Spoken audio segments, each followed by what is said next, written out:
Welcome to the Great Synagogue. Once again, please turn off your cell phones. Let's not disturb the program, the person sitting next to you. I promise you I will remind you at the end of the evening to turn it back on again. About 6 months ago, we initiated a fair amount of activity in the city of Jerusalem in connection with the problems of Har's 18. I think many of you attended the program that we had here in 2 weeks, February 25th at 8:30. You have brochures in front of you. It's something that I think we all owe the memory of our great leaders, the people buried there, to make certain that it's recovered, that it's protected, that people go up, they don't have to worry about being attacked. There's been a lot of progress. The city, the government has been quite involved in helping to bring that about, but we need more help. Deputy Foreign Minister Danny Ayala will speak. Malcolm Holine, one of our directors, the Executive Vice Chairman of the Conference of Presidents of Jewish Organizations, Bougie Herzog, Sigdo Tevli, Yo Hassan. It will be a very interesting evening, and I think beyond the issue of helping to protect Har's 18, you'll find it very, very informative. Last time we had a program here with Caroline Glick, I asked for your support for the Lone Soldier program that we conduct every month. Friday night, Leil Shabbat dinner for some 200 Chayalim on a regular basis. You were very forthcoming. We're okay for a little while. But those of you who had intended to give a check and didn't get around to it, there are envelopes at the back of the synagogue, or just send them in. We need help on that in that area.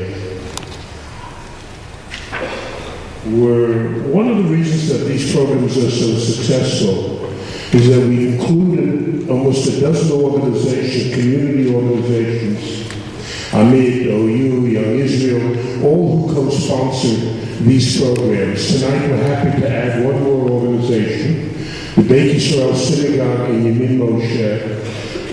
They are now also sponsors of this program. If any of you are here, we welcome you. To reciprocate, Ambassador Moshe Sofor will be speaking there next Saturday night. He was Israel's ambassador to India and is now the new president of the Jerusalem Foundation. It promises to be a very interesting evening. You can get the details in our weekly bulletin. I'm so pleased to welcome here tonight a friend of the Great Synagogue, the Honorable Mayor Nir Barkat. But I think after 3 years, the title that we use for these conversations, running the world's most complex city, it must have finally entered your psyche. Now understand how difficult it is to run a city of Yerushalayim. But we're very happy that it's you who is running it. Also to David Horowitz, who has been here for countless programs, both as a speaker, as a moderator. We wish him Hatzlachah with his new communication, his media program, the Times of Israel. When it's finally announced and operating, I'm sure that you will all want to read what he has to say. I know he's been missed on the back page of Friday's Jerusalem Post.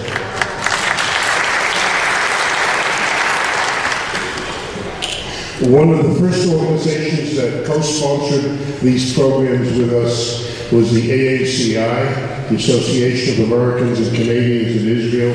They've been a wonderful supporter of our programs. We work closely with them in other matters, and it's a great privilege for me to introduce the Executive Director of the AACI, who will introduce the Mayor, David London. Good evening and Shavua Tov. On behalf of ACI, we welcome you to this wonderful Motzi Shabbat program and our third meeting with Jerusalem Mayor Nir Barkat. I want to take a moment to thank all the partners of this evening, but especially the Jerusalem Great Synagogue and its chairperson, Asher Shapiro. I want to wish Asher a happy 80th birthday and to bless him that he continues his important work on behalf of the Jerusalem Great Synagogue and Jerusalem. This evening, we are in the lovely Jerusalem Great Synagogue. However, I want to remind you and invite you to visit the vibrant Jerusalem neighborhood of Talpiot, in which ACI's wonderful home, the ACI Dr. Max and Janet Glassman Family Center, is located.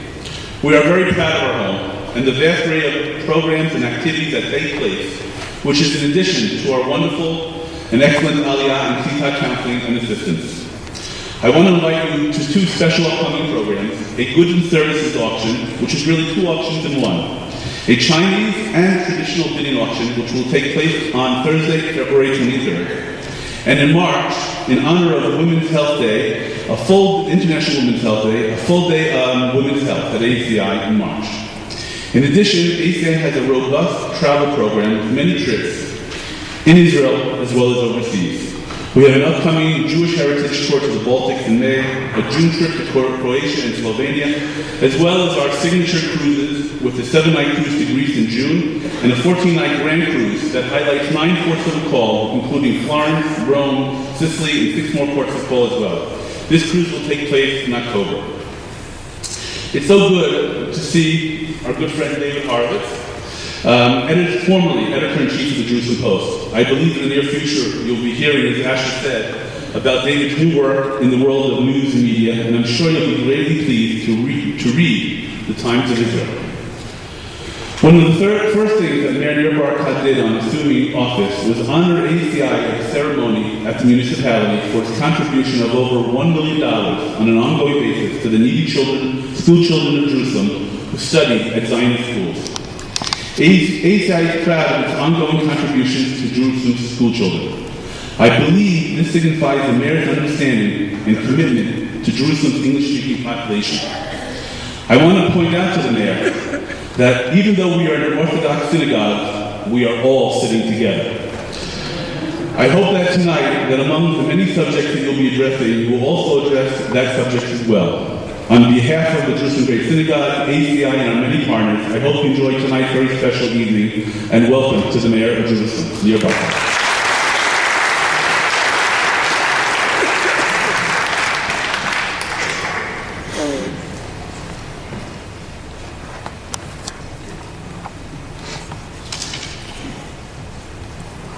Okay. Can we hear you okay? Yes, excellent. Shavua Tov, welcome everybody. Thank you, David. Thank you, Asher. I want to add my personal bravado to you on your landmark birthday, Asher, and Adonai B'Yisrael, and all our wonderful wishes. This is, as we've heard, our third such conversation, but it's actually our fourth kind of event here because of the pre-election evening. I don't know how many of you were here for the pre-election. Unforgettable evening, in my opinion, for reasons that we won't return to. This is therefore the fourth such conversation that we had. The logistics of that evening 4 years ago, or 3 and a bit years ago, quite extraordinary. And then you were elected, and this is the third year, 3 years plus that you've been in the job. And I have to say, you're looking pretty good for someone who's running the most complex city in the world. Really? Well, thank you. Literally, you're running, by the way, as well. Running the most complex city. So, how's it going? Well, actually, I'm pleasantly surprised by the fact that the city is moving in the direction I would like it to move. Naturally, there are challenges. Let me, just before I continue, thank the audience for participating and coming here again tonight. Indeed, become a regular here. And from my perspective, I'll be here as long as you accept me, every year.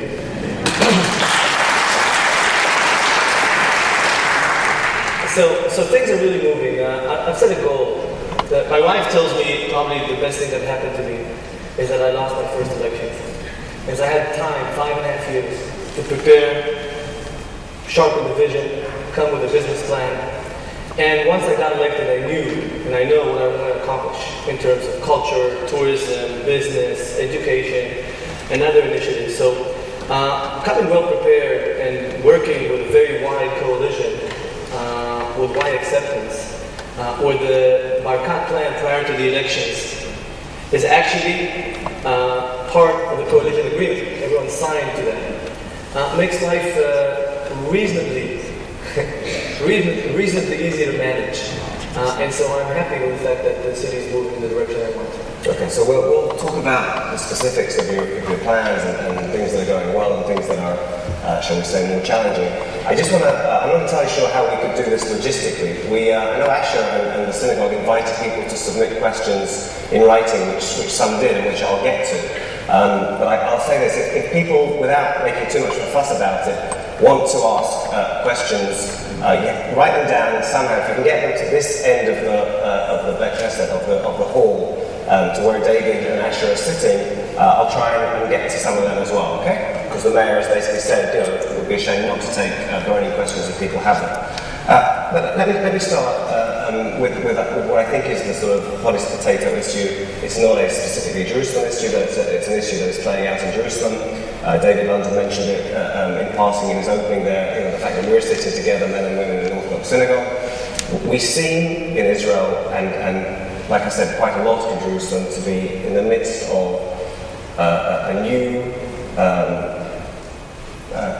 collection of incidents of ultra-Orthodox extremism. Now, the frictions used to be lazily defined as Orthodox secular. Well, it was never Orthodox secular. There were always frictions with the ultra-Orthodox part of the community and the rest of the community in Israel.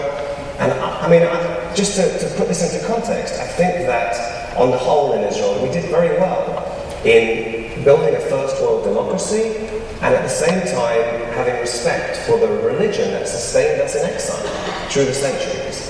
And yet the concern now is that maybe this is breaking down, that maybe we fostered a departure from authentic Orthodox Judaism, where people aren't working for a living, which Maimonides said was the obligation of the parents and so on.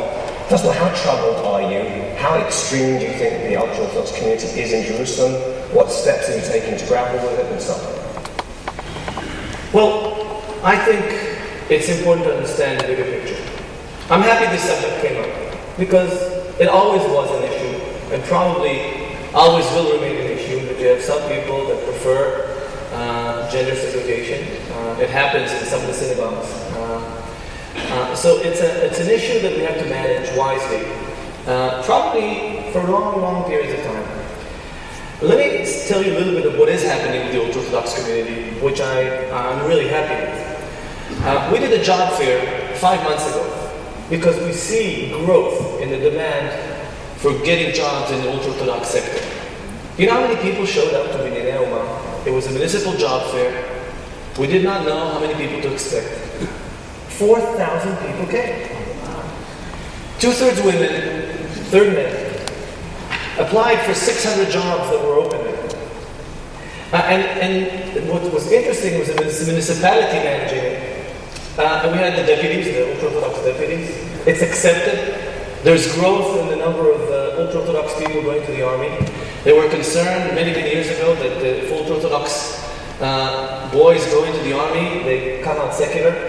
Well, they now have enough track record to see that whoever enters the army as an ultra-Orthodox leaves the army as an ultra-Orthodox, and secular leaves secular. So the army does not, the way it's managed today, does not affect people's religion. So their fears have decreased.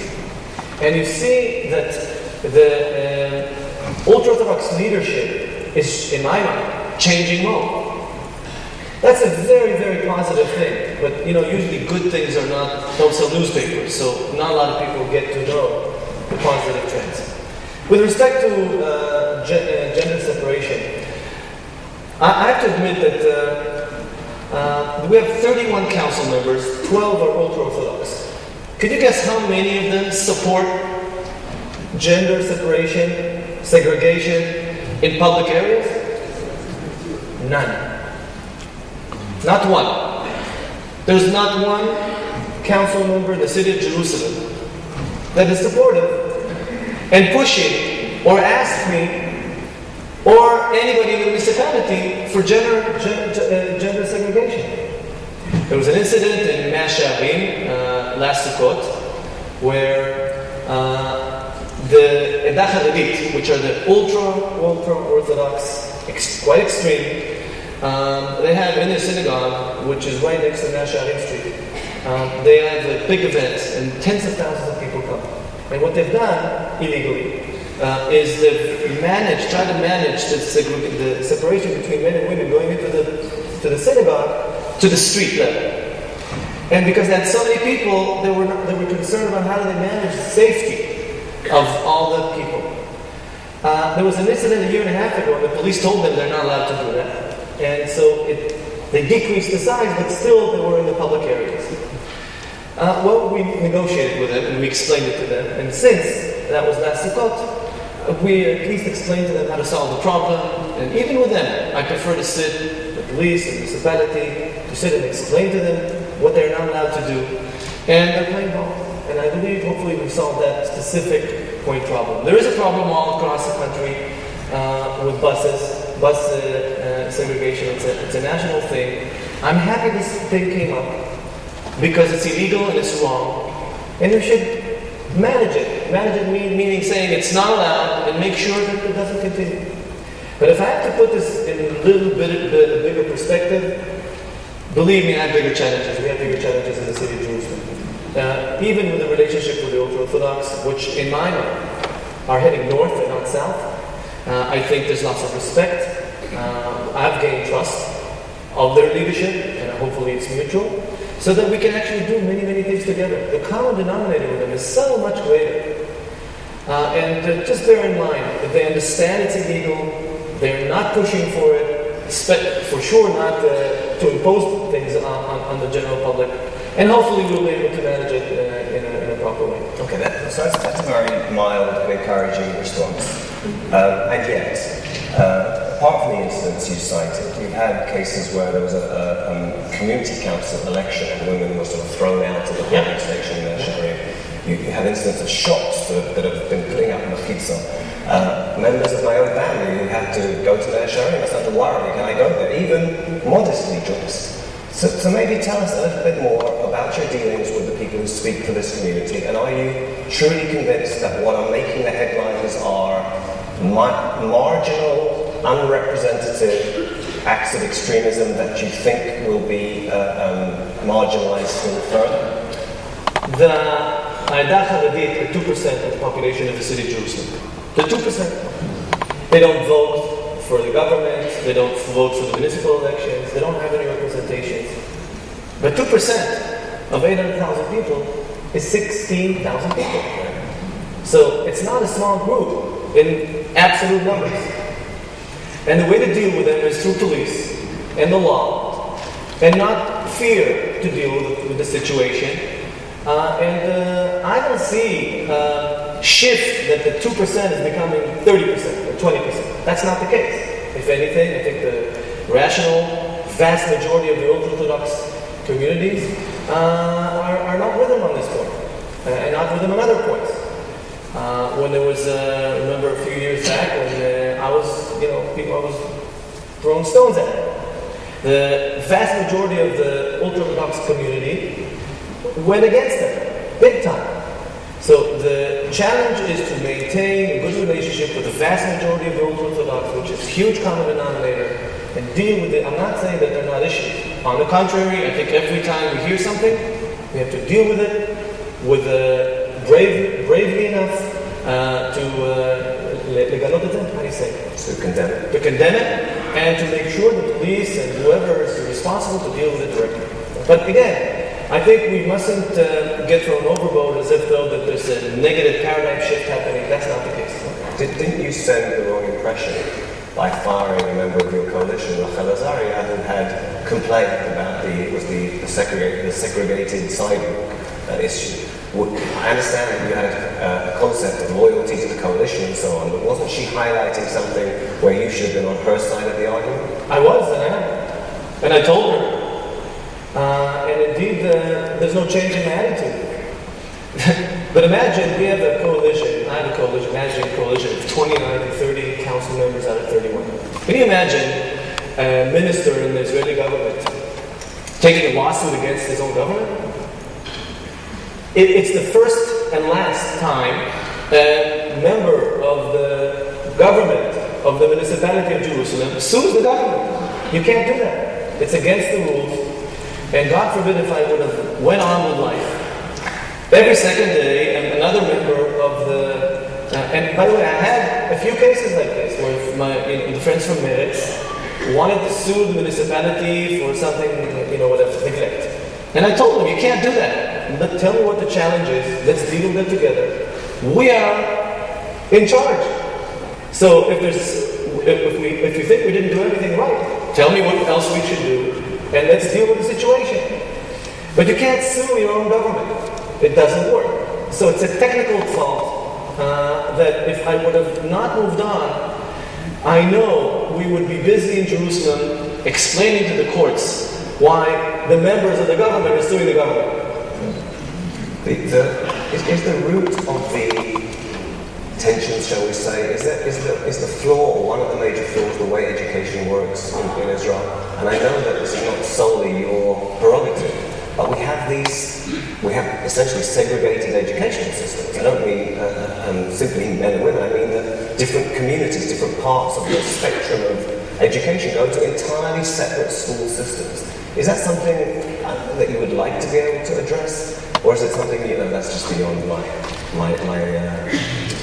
scale of ability to deal with? But you're touching on one of the most interesting challenges I think the education system in Israel has. I have a very different philosophy of how to manage the education system, and here's why.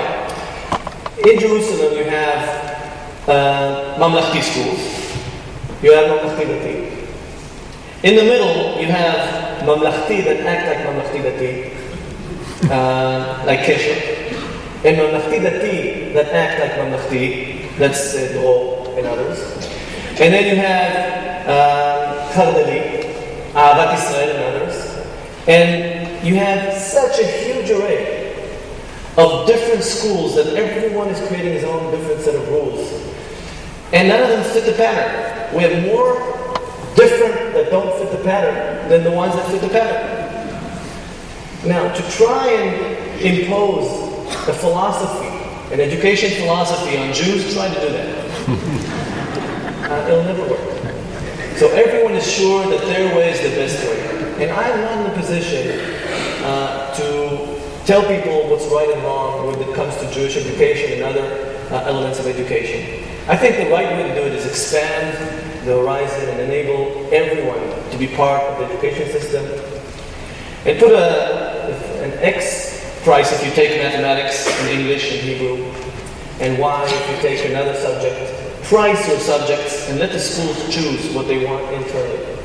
If they take no liba, they get very little amount of money from the government. But supply every kid a table, a classroom, teacher. That is a minimum you have to supply. I wander around. I do 2 schools every week, minimum. So I've seen hundreds of schools in Jerusalem already because I decided to hold a portfolio of education myself. It's appalling. It's appalling. If you go to Sunday schools, that as if though we have no responsibility over the kids.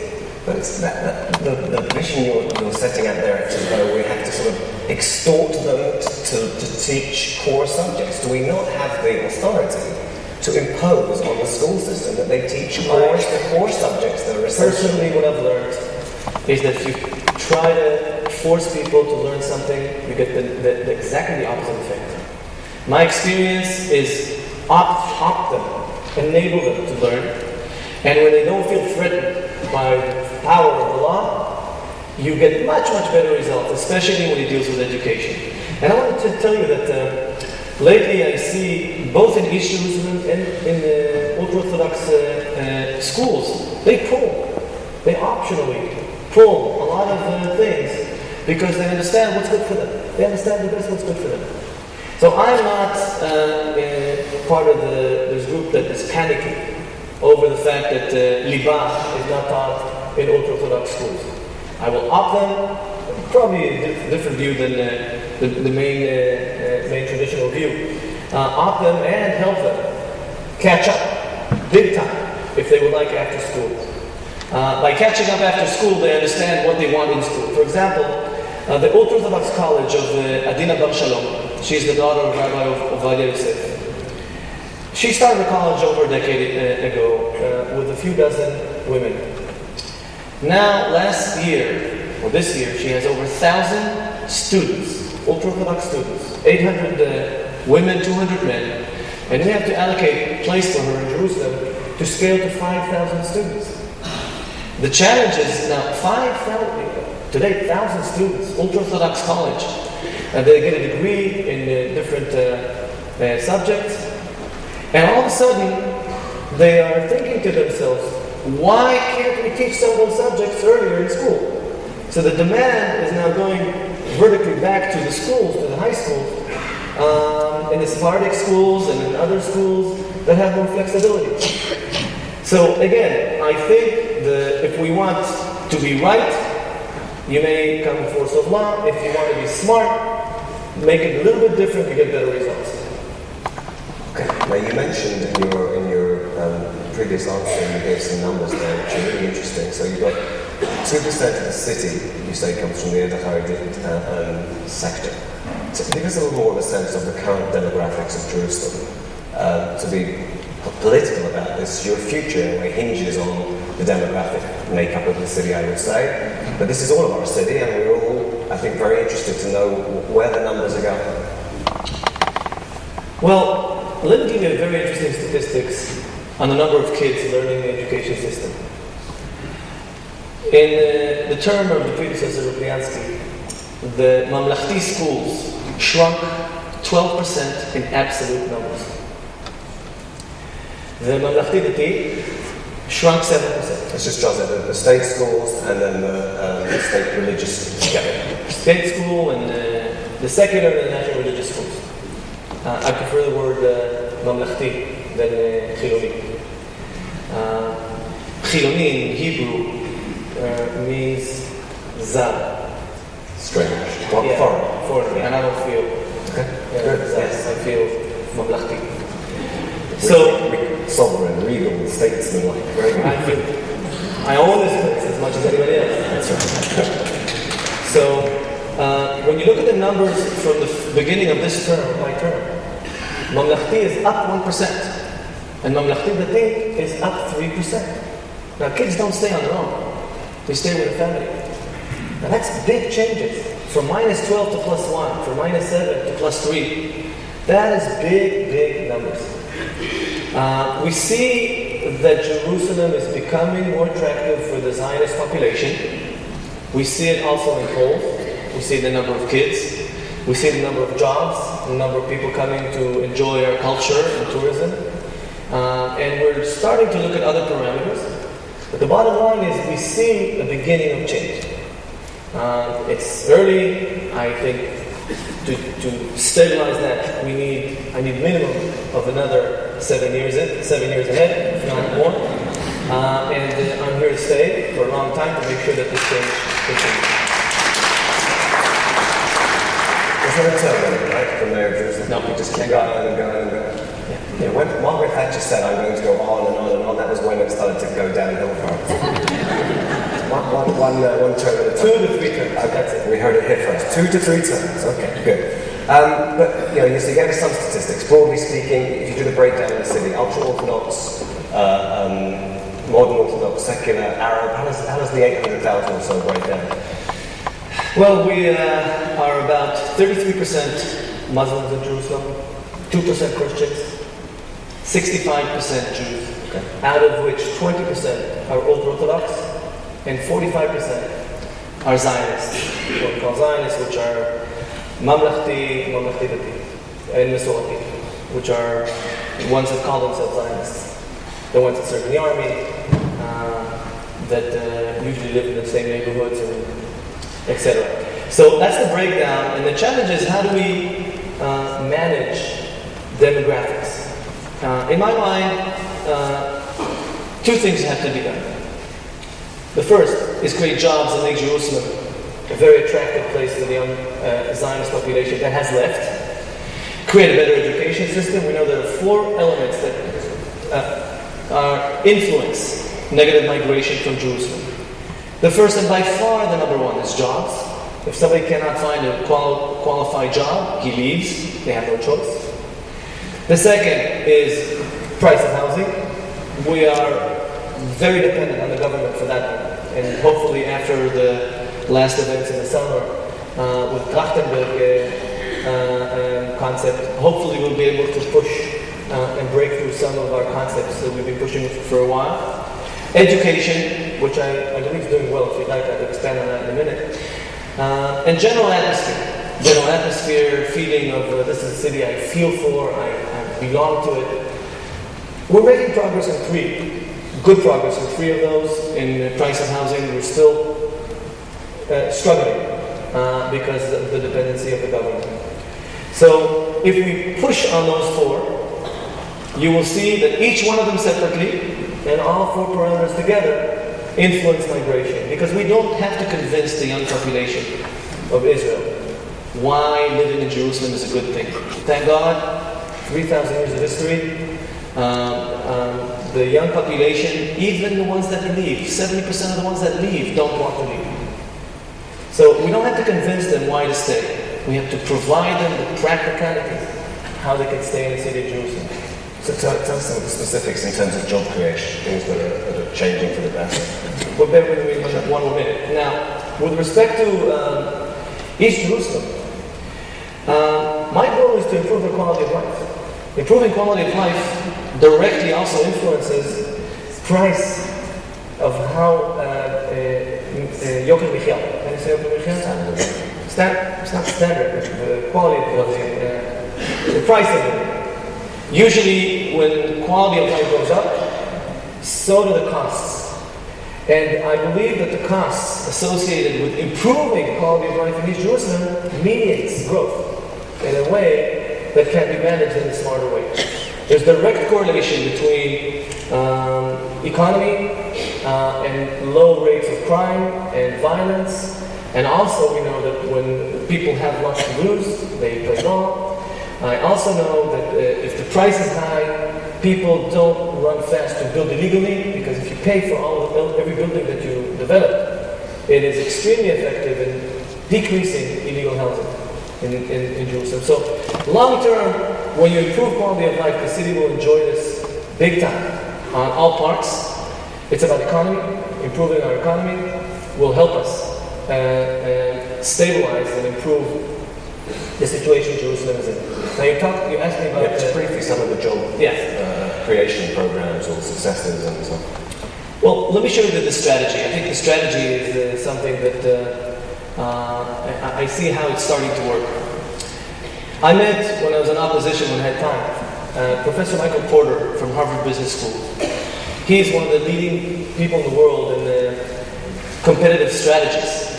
And he's come up with a theory that regions and cities, if they focus on their competitive advantages, they can actually create very nice growth.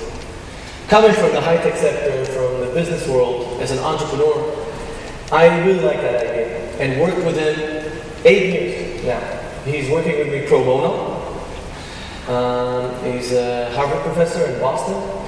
And we outlined 3 of the competitive advantages, which we call business clusters. Economic drivers that can help us scale our economy in the city of Jerusalem and create jobs. The first is a very straightforward, simple one. Culture tourism. When you think of Jerusalem as a brand that over 3.5 billion people in the world would like to come and visit and enjoy at least once in their lifetime. I was just at Torino a week and a half ago, and I met a delegation of business people in Torino. They all, the ones that have not been to Jerusalem yet, I asked them, they said, well, I have not yet been to Jerusalem.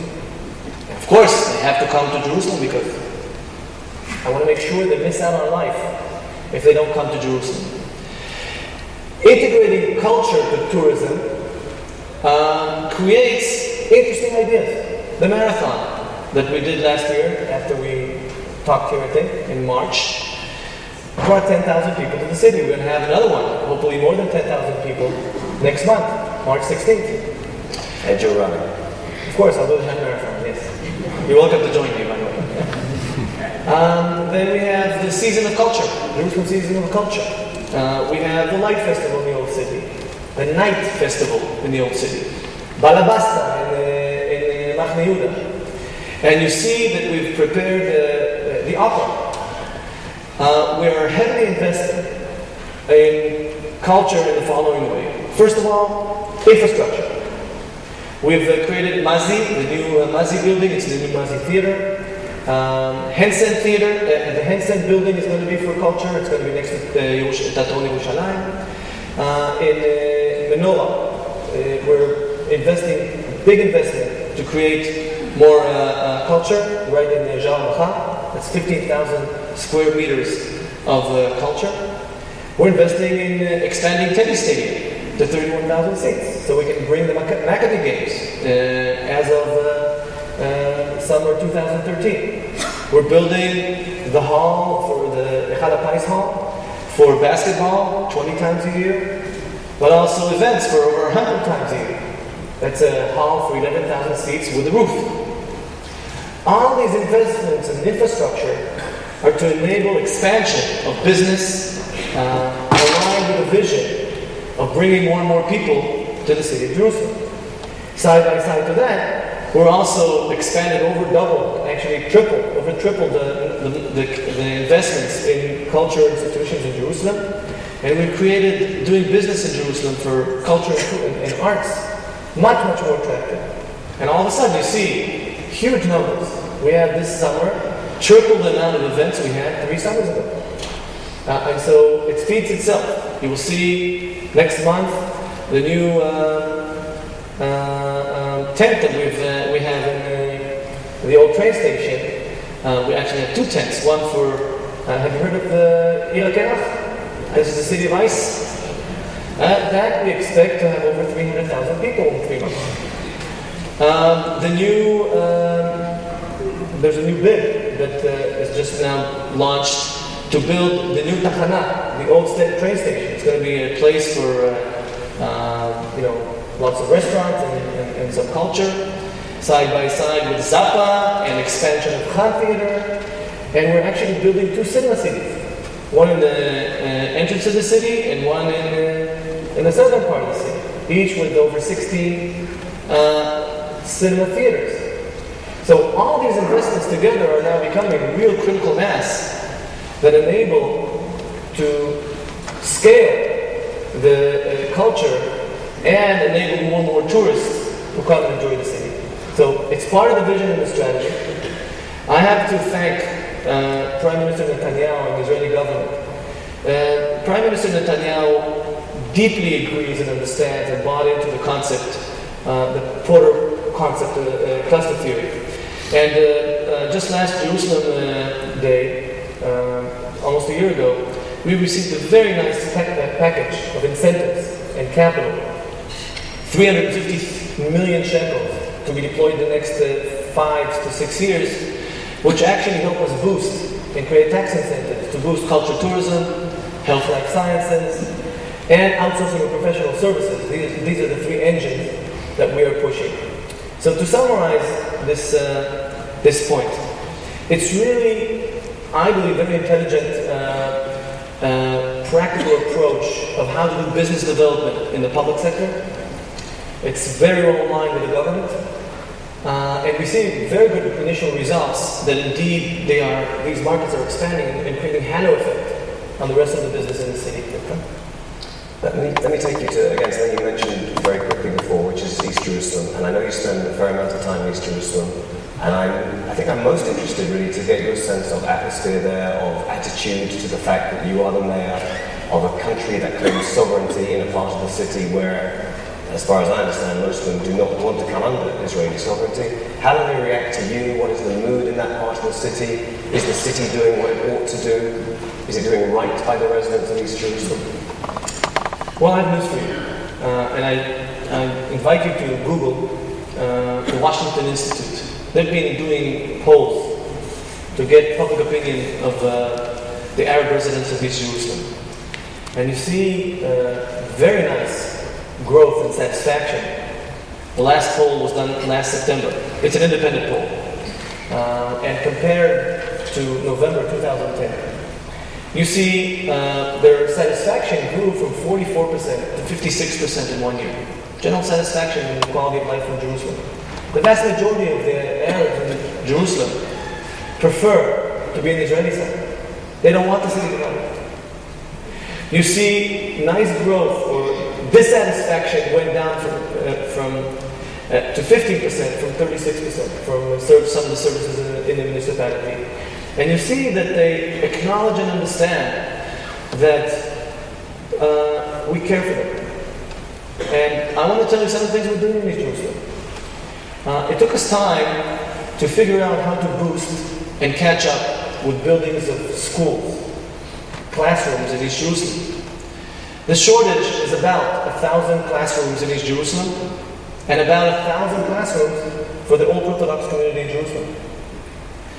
And that's the inheritance that we see. Now, 1,000 classrooms are not, the need does not come in a day. So what we decided to do is to take responsibility. I think I showed you the last time I was here that the word accountability does not translate to Hebrew. And when I asked, who's in charge of building all these classrooms? Everyone looks at each other and say, they are. The municipality didn't know how to deal with this and enrolled the challenge to the school principals. How does the school principal know how to build a school? And so usually you had decades of schools that were built the wrong way, they did not meet the standards, the municipality was not accountable, and we're paying the price, a big price today. So what I brought is a little bit of accountability to the system. And today we have 300 classrooms in different phases of being built and approved and funded by the government and the municipality. What we've done, and it took time, because you have to allocate the land, you have to take it, you have to bring in, by outsourcing, because this municipality doesn't have the tools to start planning and manage huge amount of new buildings. The city did not know how to do that. Today I feel comfortable that not only that we're pushing these classrooms into the pipeline, but indeed you see results. And we've given each neighborhood an aerial photo of where we're building, what we're building, when we're building. So those 300 classrooms are in matrix, and we've shown this to the public so that we can be accountable to delivering these schools on time. Plus, we're building roads, 50 million shekels worth of roads a year. That's our plan with the government of Israel. It's matching funds with the municipality and the government. That's big numbers. We're going to do 50 million every year. We've done 50 last year. We will do 50 this year, and hopefully in the next 5 years. And that's only for, these are not the sort of what we call vertical streets. These are not the long streets like we're building in the north, and the Krish Amerikai, the American Road in the southeast, and a couple of other. So all in all, the next 5 years, we're probably going to be investing over 500 million shekels worth of investments just in building roads in East Jerusalem. As important, I visit many schools. And we're building local leadership in East Jerusalem the way we're building everywhere else with the Minyan Kehilati, the community councils. And the community councils of East Jerusalem are starting to gain confidence. And you see that indeed we become an address. They understand that when we say we will do something, we deliver. And getting that kind of relationship with them, I believe, is very strategic for maintaining a united city and making sure they feel that neglect is part of the past. I think the neglect we had damaged the unity of the city. In the world, when we claim that the city is united and we don't demonstrate or we know how to deal with all the residents, it hurts us. And when we say that the city is a united city and fulfill it and work hard and make sure that we deal with all the residents, I believe we'll score a lot of points and indeed actually unite the city much stronger.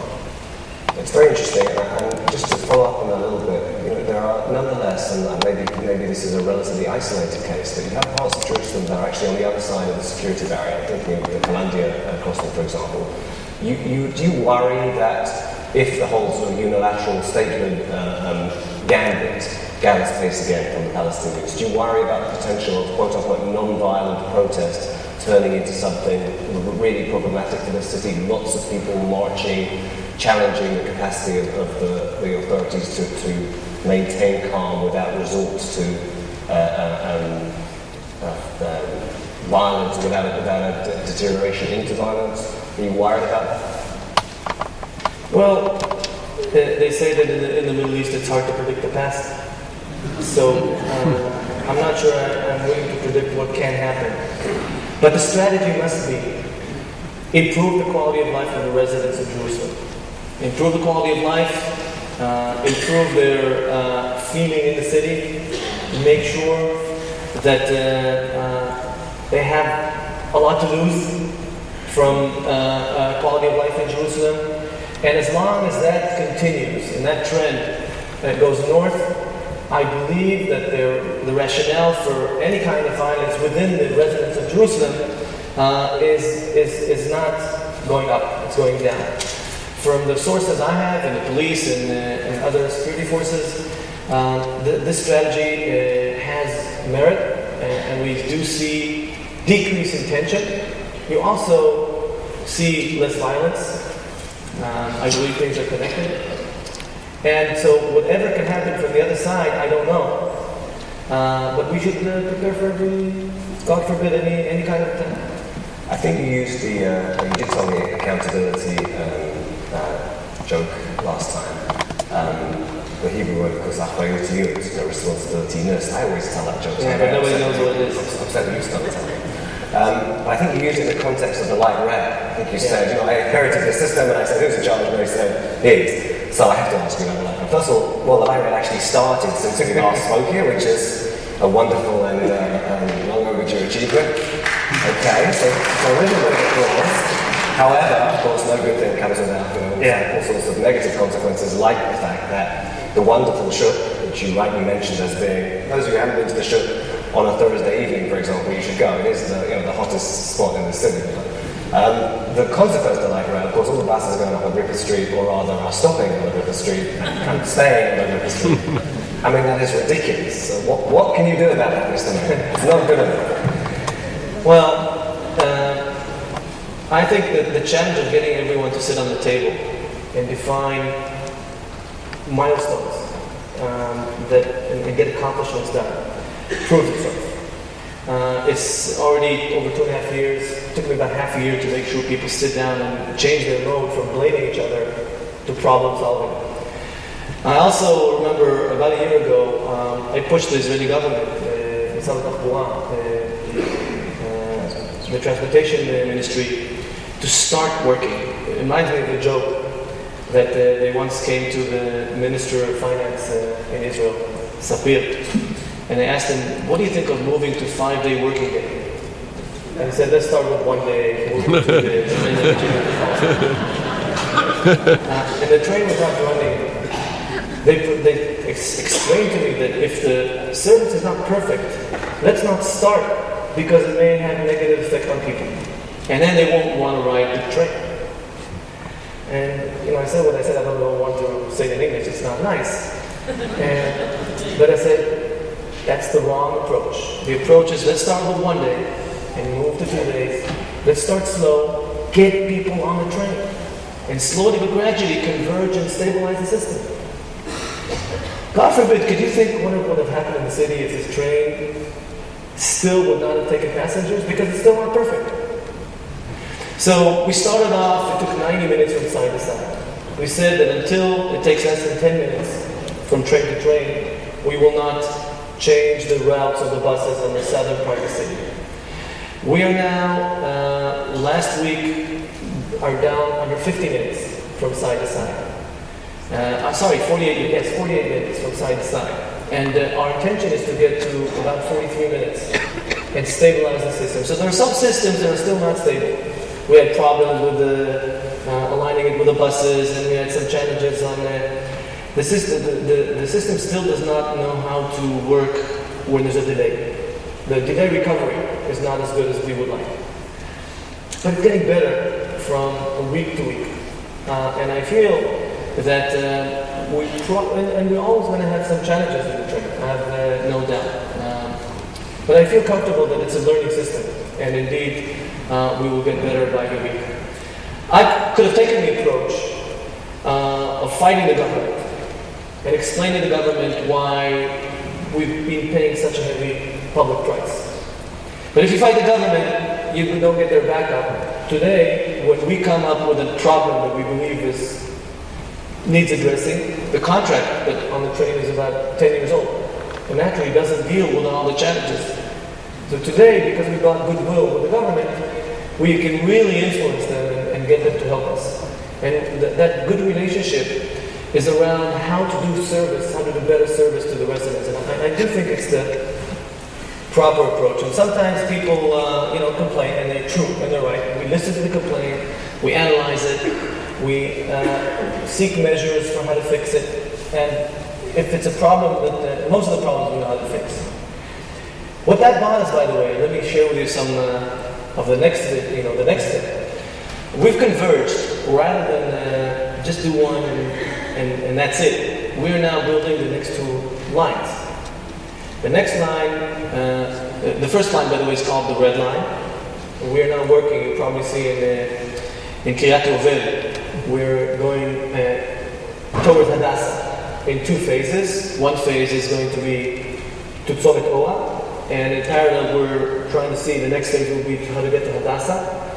The train to Hadassah is very important for business development and for Hadassah itself. On the other side, we're starting to work on Ve'akov. The next line is the green line, different than what people talk about. The green train line will start, hopefully, well, right now the plan is from Har HaTzofim, but what we want to do, and I'll push for it, is start at Har HaZeitim, to go through Har HaTzofim, to go through Ramat Eshkol, to the central bus station, and from there go to the museum, the new museums, the Knesset, the Hebrew U, and go down to Teddy Stadium, and to go down to the new Chalapais. And that is a huge, important artery for life in the city of Jerusalem. The blue line will start in the southern part of the city, in Gilo, will connect to the arena in Teddy Stadium, go through next to Park HaMasirah, and up Keren Yesod, and eventually connect to Ramot. These two lines of train connected with the red line are strategic for the city. Now we've already been approved 230 million shekels to plan those lines. We're a year into planning. I did not wait to see the results of the red line. So the plan we have with the Israeli government, with the Minister of Asar Katz, which we should all thank him for a huge investment in the city of Jerusalem. The plan in the next 5 years is 7 billion shekels investments in Jerusalem. They would have not invested these numbers if they did not believe that we could accomplish and execute and bring to air this plan. And we have a very good relationship with them. And now that they see that we are together on the same side and not trying to push accountability on each other, it enables us to really focus on work. And I do strongly believe that this plan, alongside of what I've told you earlier about the culture, tourism, and infrastructure investments we're making, you will see a different city in 10 years from now. Very, very different city. Just briefly, on the train, you're talking about those two lines in 5 to 10 years, is that what you're saying? Yeah, well, some of it is in 5 years. Hopefully the green line, we will start seeing parts of it operate within 5 years, plus minus. I don't want to commit to a number, but that's the goal. And the blue line we'll probably see somewhere in the next 5 years. And the Agrippa's re-busing. Okay, so... We thought I was going to... I understood you're basically saying when the light rail is speeding across the city, then you start realizing the bus routes. Exactly. So with the Agrippa's, because the main artery, Yafo, was blocked, everything had to, the network of buses had to go through a big bus, and it was painful. I know it's extremely painful. We had about 90 buses an hour. Before the change, we had about 25, less than 30 buses in rush hour. We went up to 90. We're back to 60. And when we finish the next phase in the northern part of the city, then we will go back to less than 30. So I believe we'll go to normal probably in the next in the next few months when we finish the next big change in the northern part of the city, and Agrippas will hopefully return to what it was before. You should know that from the initial tests we've made, we've aggregated the number of people going to buses and trains.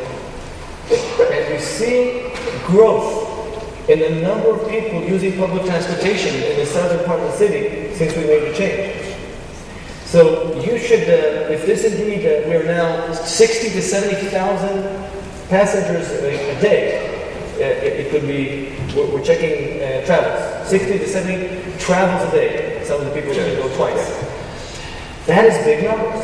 These are big numbers, and we believe that when we finalize everything, it may go up to maybe even 100,000 people. Okay, I want to, since you very kindly invited people to submit some questions in writing, and some were actually sent to me before, I want to whiz through a few of the things that people raised. In a way, I think I'll be doing you a favour in that I'm bringing them to the mayor's attention. I'm not sure you're going to say, oh, I can fix that tomorrow, but people are complaining about the sidewalks in Rehavia. They're not happy about tents in Gansaka.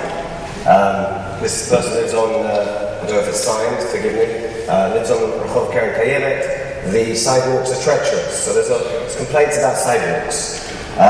There's somebody who's complaining about garbage bins blocking the sidewalk. So we've got a lot of sidewalk issues, and this is people's genuine concerns here. A dangerous and illegal bicycle path in French Hill. I promise you I'll let you respond to all of these in a second. Here's a good one for this audience. It seems that English language and Anglos are not considered relevant in Jerusalem, as well as the rest of the country. When we try to reach many organizations on the phone, the options are 1, Hebrew, 2, Russian, 3, Arabic. English is not an option. Okay. How can we change this? And let me just see if there's... deal with all of those, if you like. You can just say, okay, David, I've made notes and I'll come back to them, or you can say whatever you want to say. Welcome to my office. My office receives 1,200 complaints a month. The municipality receives 750,000 complaints a year. That's 1 per person per year. And the challenge in dealing with all these issues is actually to manage the municipality different. I have to say that I'm very proud of the changes that I was able to bring into the municipality, the philosophy of management. In prior 2 terms, I don't know how it was with Teddy, and when Teddy was mayor, but in prior 2 terms, the city was managed similar to the Israeli government, meaning the mayor, the elected officials, the deputies, and the portfolio holders, and the organization. It's the wrong way. The right way to do it is the mayor, the managing director of the municipality, and the professional team, where the portfolio holders are like board members. They don't get involved the day-to-day. They don't know how to manage. I don't expect the elected officials to be managers. This change created some friction initially because the old elected officials wanted to manage, and I said, no, we're going to do it through the professional team. Second thing we introduced to the professional team is objectives and goals, and we are now working. I meet them quarterly. I meet all of the department heads every quarter. Third quarter, we develop the plans for next year. Fourth quarter, we finalize the plan and the budget. First quarter, we review the last year. And second quarter, we think out of the box. And this ritual where we sit every quarter and also check where are we in reaching the goals and the plans that we have. This kind of new DNA works very well. And I feel that the professional team is becoming much, much more professional. So what we also do is, in the past, when you used to complain to the municipality, 10 to 15% of the times there was a return call. Today there's 95% return call to anyone that complains. And I sit deeply on the database and on the complaints, sort them out, sit down, and really try and better understand how they're sorted out and how the departments react. And when we sit on a quarterly basis with the different departments, we sit with the challenges, we sit with what the public said, what the complaints are, where the gaps are. Almost by definition, Jews know very well how to complain, and I have no problem with the complaints. The challenge is how do we deal with them and how do we make sure we give a response. Do you know the return response, when we give 95%, I also monitor to see how many complain again, second time. 7%. 7% return complaints. So now, naturally, if there's a pedestrian, if it's a big fix, then it goes into the long-term plans. If it's a small fix, there's a budget for small fixes. So we can't actually finish everything in 1 year. But I'm quite happy with the system that we outlined to deal with the challenges. Now, after I've said all that, I'll look into these things and ask the professional. Okay, and the questions that I didn't get to put publicly, so now I'll give you and your departments take a look. Just the last couple of questions, because I think we're heading towards the end of our time. I didn't ask you, although you mentioned it, you talked of the 4 factors that are so central to population and demographics in the city, and you mentioned the housing. You've got problems with housing, and that's maybe partly central government. I mean, when we were here a year ago, we talked about the Ramat Shlomo incident, and although that was already a year old then, but it's 2 years now since the whole big row when Vice President Biden visited. Is it the fact that it's become much harder to build over the traditional Green Line in Jerusalem since that Biden visit? Is the scrutiny more acute? Is the central government partnering you in a positive direction or holding you back? What's going on exactly? Well, I think first of all, it's very noticeable that the world in this region is very busy with itself.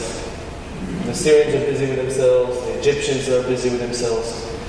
So I think the world, if only just over a year ago, the problem in Jerusalem, and when this will be fixed, the whole world, everything will be fine, well, people realize that's not the case. And so the region has so many challenges that I think the world has perspective, a little bit of different perspective of what is happening in our city and in our country. The government has released more places to bids. Hopefully, we are seeing more and more projects in the pipeline. So I am optimistic that we will indeed be able to build a little bit more. There's also a very clear message I send to the world. And when I get challenged, and it happens practically on a weekly basis, when the world talks about freezing in Jerusalem, I ask them, what do you exactly mean by freezing? We're building classrooms in East Jerusalem, 300 classrooms. Do you think we should freeze building classrooms for Arab residents in Jerusalem? Or do you think we should freeze everything? For Christians, for Muslims, for Jews, just freeze around the city? Or God forbid, does anybody actually request me as mayor of Jerusalem or the Israeli government to ask somebody's religion before we give him a license? That's illegal in Israeli law. If I'm not mistaken, it's illegal under any constitution and law in any reasonable country.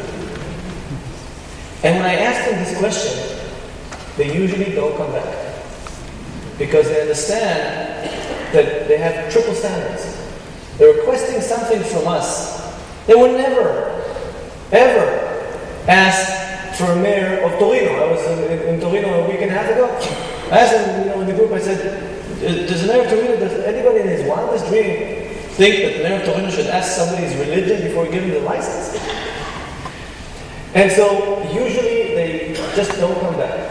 And I'm extremely aggressive on this point. So, as long as somebody wants to build a building in Jerusalem, may they be Jewish, or Muslim or Christian, if they want to build legally, I will give them a permit. If they're Jews that want to live anywhere in the city, in Silwan, anywhere in the city, as long as they want to build and build legally, they will get a permit. And by the way, when the Israeli government, thank you.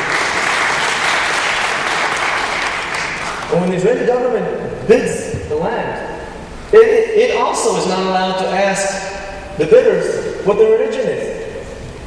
It turns out that the new bids in the Hamat Shlomo, I anticipate that they will be bought by Jewish entrepreneurs because the people that want to live there are Jews. But the law does not allow the Israeli government or the mayor of Jerusalem to discriminate. So, having said all that, I think that we're pushing for a more and more new building. The Ramat Shlomo neighborhood, for example, that was the core of the bus stop replied. It was like 12 or 1,600 homes. What, 2 years on? What's the It's in the pipe. It's in the pipe. It's not being built yet, right? Well, usually that's not because of that. It's because some of these processes take their time. Usually takes, for all the legal procedures and processes, anywhere between 5 to 10 years. That's because you're starting from zero. You have to create a new taba, and then you have to enroll the plans, and then the small plans, and then till you take it to court by people to complain they don't want it. And the procedures anywhere in the city, probably in the country, is the same. It takes its time. What's in the pipes? What's the Silwan, which again was a big centerpiece for you, the desire to redevelop Silwan, which involved radical intervention, which you wanted to get going with and weren't able to. Silwan is a nice case study. Silwan, the upper side of Silwan, it's Taba 18,001. There's 657 buildings. Did I share with you this last time? Do you know how many have a license? Yeah. 6. 6 have a license. That's 1%. 7 are in the process of creating a license. 72 have a legal case with the municipality, which is 12%. The other 88% are naturally illegal. We don't have any files on them. From the 72 files, 34 have they've finished all the court cases and they should be taken down by the residents. And guess how many of the 34 houses were taken down by the residents? 0. Now I asked myself when I arrived at looking at Silwan, where's the strategy? What's going on? 88% have no files. 99 of them are illegal. You're allowed to build 2 stories. 50% are over 2 stories.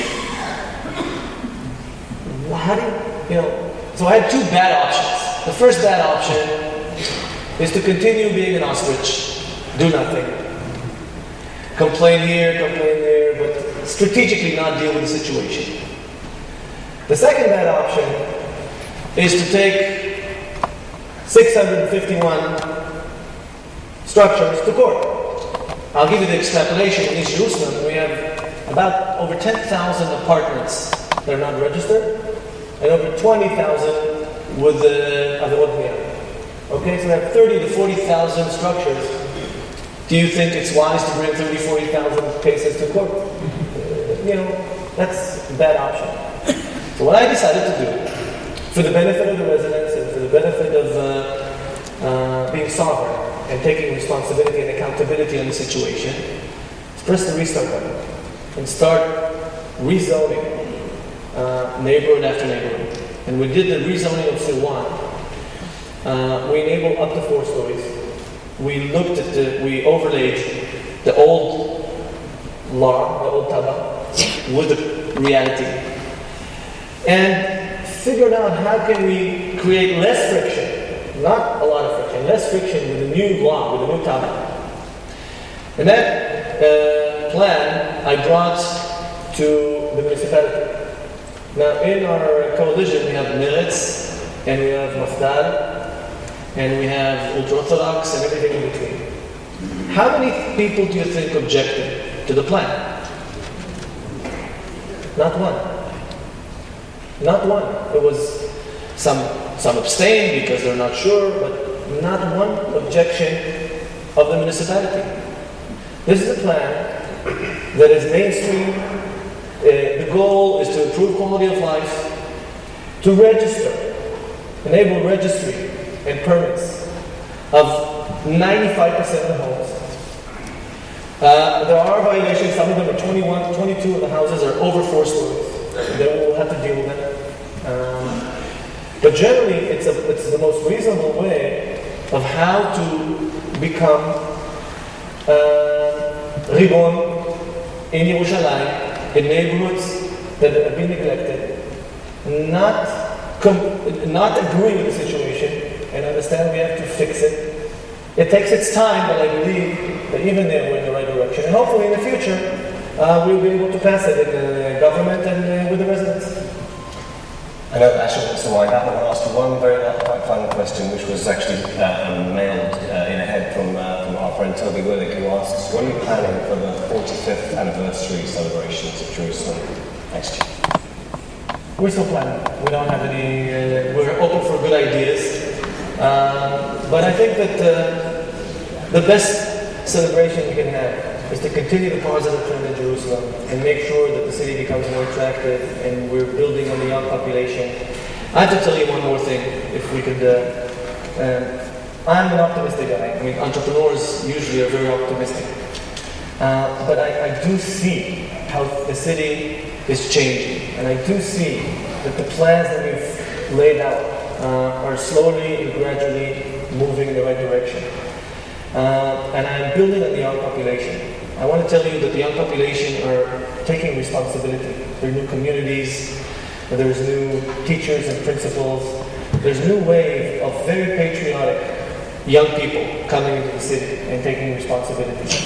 And if we can make them share responsibility and feel for our city, I believe we'll be able to boost positive change in the city. I'm very optimistic and I'd like to see you next year here in the Knesset. Thank you. Thank you for your time and your time with us, for dealing with all those questions. You said ahead of time, nothing that you shouldn't ask me anything you want, and I think we covered a lot of ground. Thank you very much. See you next year. Mayor Barkat, we want to confirm that for your next 2 terms, we'll continue these programs annually, running the most complex city in the world.